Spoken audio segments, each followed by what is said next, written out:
going to have to introduce yourself. Yeah, fine.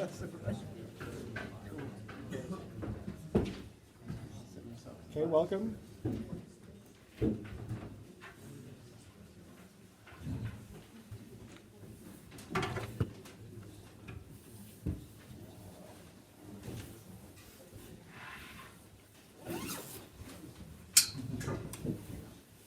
Please do, I think we've got some room on the first row still. Just like students, people don't want to sit. Okay, just to introduce myself, I'm Stephen Patterson, teaching engineering. It's great to be able to come here and speak to you tonight. I think I probably bit off a bit more than I could chew. It's a bit like a collision between two books, so I'm going to try and condense and oversimplify, but hopefully it'll give you a little introduction to a couple of cool things about physics, and maybe you can do some reading afterwards. So first of all, Moore's law. Moore's law is a very famous law. It's not a law of physics, it's a law of just observation in engineering. When we look back in time, you see computers taking up a whole room, but over time, things have changed very, very quickly.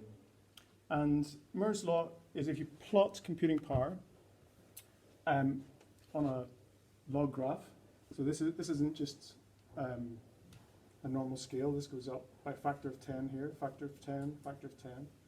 You get a straight line. That's a power law in physics. So it's a doubling over a period of time in terms of computing power.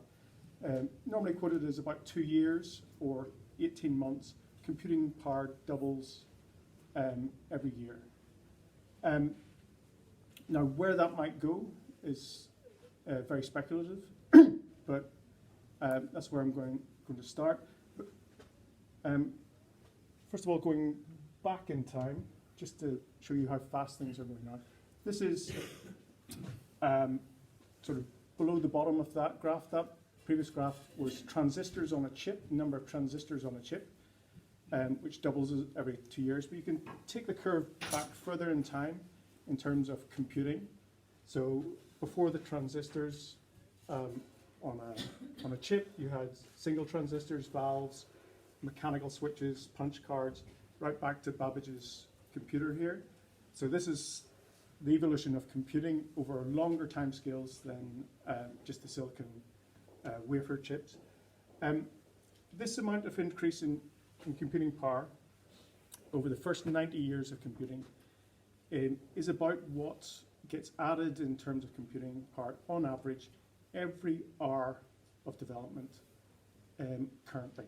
Okay, so 90 years worth of increase in computing power happens in 1 hour now, and that's going to shorten and shorten and shorten as we project into the future. Now, the end of this is often talked about, but in reality, there's not going to be an end of development. There might be a change in the rate.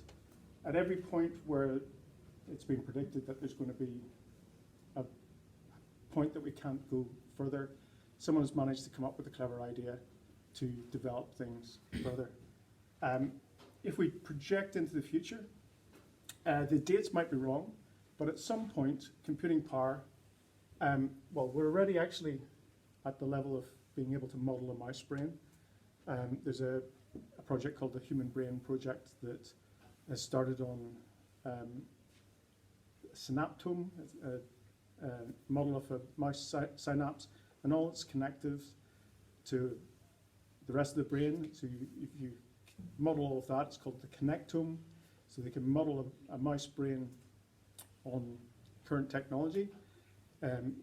Actually scanning a mouse brain and getting that thinking mouse thoughts might be slightly harder, but we're pretty much at this level. And if you project into the future, it's conceivable that we get to modeling a whole human brain, all of human brains, and beyond that, it's speculative, but there's a lot of physicists and computer scientists who are happy to speculate And the singularity, so one of the people that speculates a lot is Ray Kurzweil. He wrote this back in, was it 2006? I'm not sure exactly. These are his graphs. It almost gets to kind of religious projections, you sort of creating gods in the end, that kind of thing. But I want to have a look first at the physics of it. So I'm going to quote from Seth Lloyd. Seth Lloyd, he calls himself a quantum mechanic. He works on making actual quantum computers. He's a physicist, but he's working in an engineering department. Basically, he says if your qubits are broken, then he'll come out and he'll fix them. He wrote a paper in 2000 about the ultimate physical limits of computing in terms of logical processes by matter.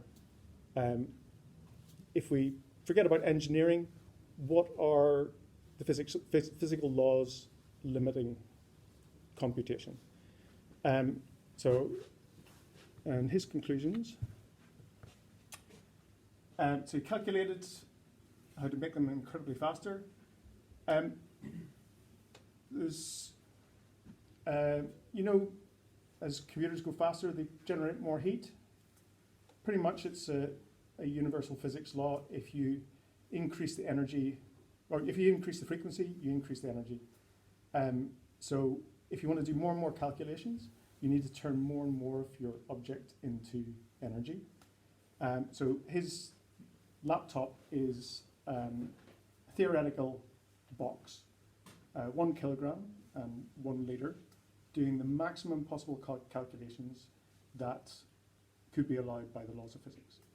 And in terms of energy, the limit of that would be for it to turn all its matter into energy.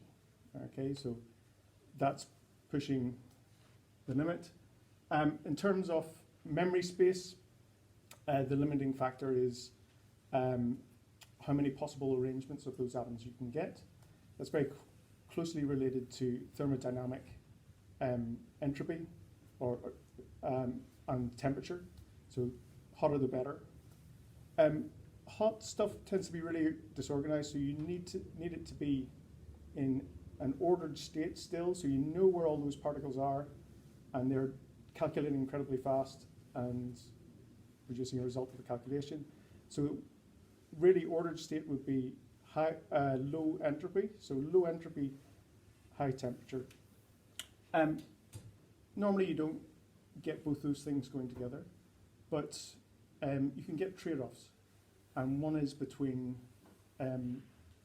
entropy in thermodynamic terms and entropy in gravitational terms. So he said that one way to get the ultimate computer was to turn all the mass into a black hole, and then that's really thermodynamically ordered. You've got something really hot, the rest is really cold. You can do maximum amount of calculations with that per second. 10 to the 51 calculations per second is the limit on this apocalyptic laptop. Okay. With particle accelerators, there's a similar law. You can see getting more and more energy with particles. Maybe at some point we'll be able to create these little black holes that could process that energy, speculative physics. We're bumping into a limit on increasing that energy, but who knows where that goes. So with our apocalyptic laptop, we're kind of up in this region for a kind of 1 kilogram block in terms of 10 to the 51 calculations per second. In terms of Moore's law, it's not really a practical laptop. I wouldn't want to place that anywhere near my lamp. There is another state of matter that could potentially do this, that's not just looking at into the future in terms of black holes. But the second part of the talk, looking back in time at the Big Bang. Okay, so in the Big Bang, instead of having something that's very thermodynamically ordered and gravitationally very high entropy, so the way round, it's perfectly ordered gravitationally and thermodynamically it's at its maximum temperature. So the apocalyptic laptop or maximum computing power. So imagine our previous slide of increasing in energy in terms of the particle accelerators.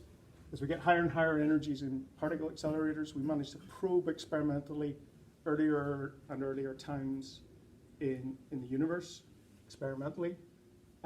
We're somewhere about here, I think, with particle accelerators. Remember in my first year physics, my particle physics lecture had something like this, and he said you've got experimental physics up to about here, you've got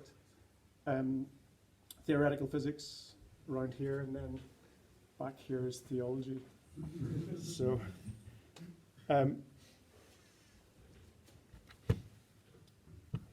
this ultimate laptop, so it looks like a small piece of the Big Bang. Okay. Now, this is a much better model than normally people think about the Big Bang as an explosion, chaotic, going everywhere. The idea that it is as close to perfection of order as possible is a really important part of understanding the Big Bang, and that it's doing all this processing really, really fast at high temperature. So as we look back in time as we get further and further out through the universe. Eventually we get to this perfectly ordered state, everything's smooth. We've looked through all the lumpy matter, the black holes, the galaxies, back further and further and further to the last visible surface of the Big Bang, and we see the fluctuations, which is basically the program of the universe in that cosmic microwave background radiation running on this ultimate laptop. Or, well, it's more than a laptop because it's not just 1 kilogram and 1 liter. It's all the kilograms in the universe spread smoothly, perfectly ordered. And if you go further and further back, there's no end to the increase in computing power in terms of physics. That's what we call the singularity. So as we get to that infinite processing power at the singularity, our understanding breaks down and we get to observational theology. That moment of creation. So a couple of quotes to finish. It's often marveled on the kind of that this initial state is so incredible. Terence McKenna calls it the one free miracle that everything else is based on.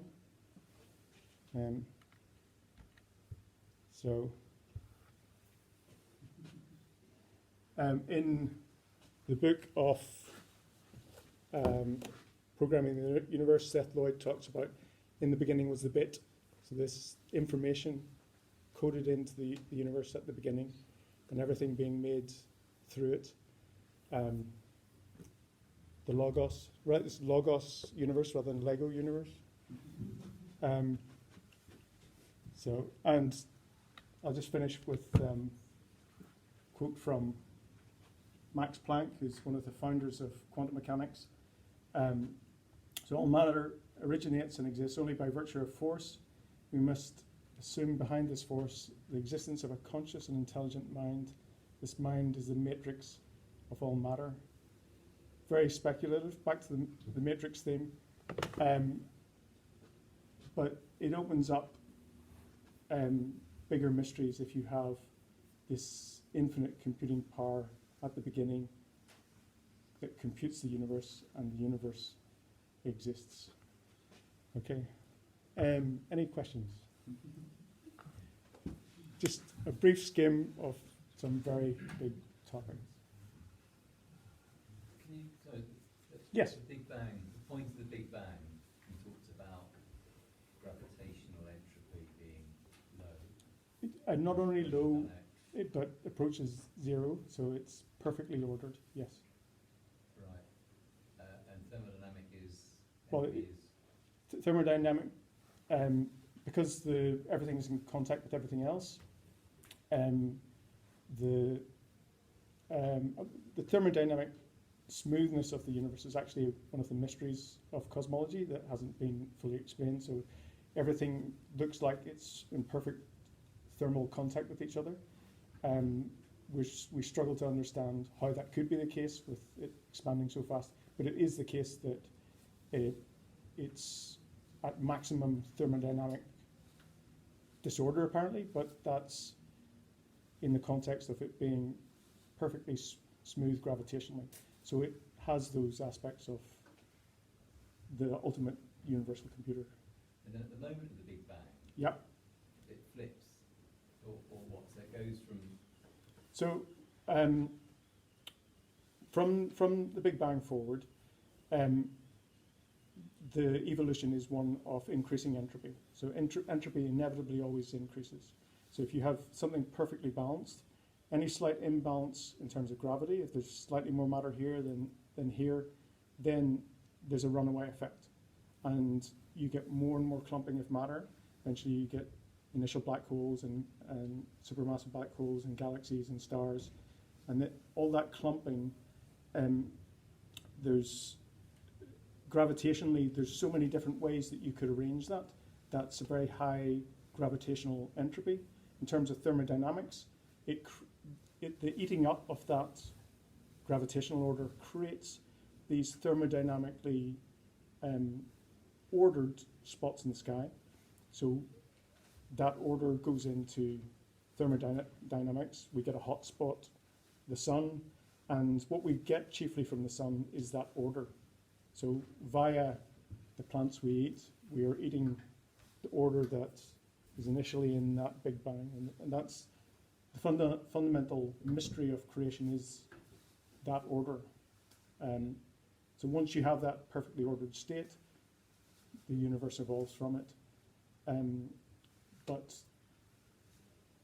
I mean, there's many speculative theories of how that gets established, but I mean, who knows? Yes? Is there a limit to the usefulness of a computer which is analogous to a thermodynamic limit, like an engine that could be more than a percentage efficient, like the best type of engine? Is there a limit to the relationship between how complicated or useful the computing can be compared to the power of the computer? Useful is a very subjective term. It's defined from a human perspective, but in terms of a physicist looking at it, the useful, if I determine that usefulness as number of calculations per second, then the laws of physics determine that. That's what Steph Lloyd's argument was. Or getting the result in one place. So, for example, if you had a computer which was distributed all over the place, like all over the world, like the internet, you have to get the answer into one place. And you could say, you can calculate lots of stuff somewhere else, but you have to get it back. Useful. Yes, so there are different models. So Seth Lloyd talks about this in his paper about the difference between massively parallel systems and serial computing. The black hole is more like a serial computer.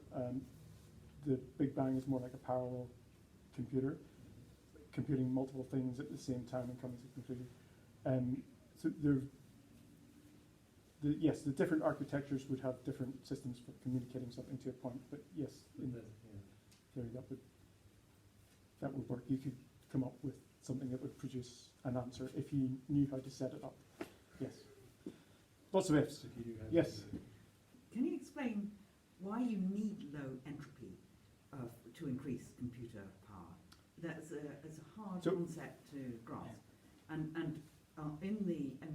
as Moore's law has worked up to date, has it been by finding new and lower entropy? Yes. visual So states?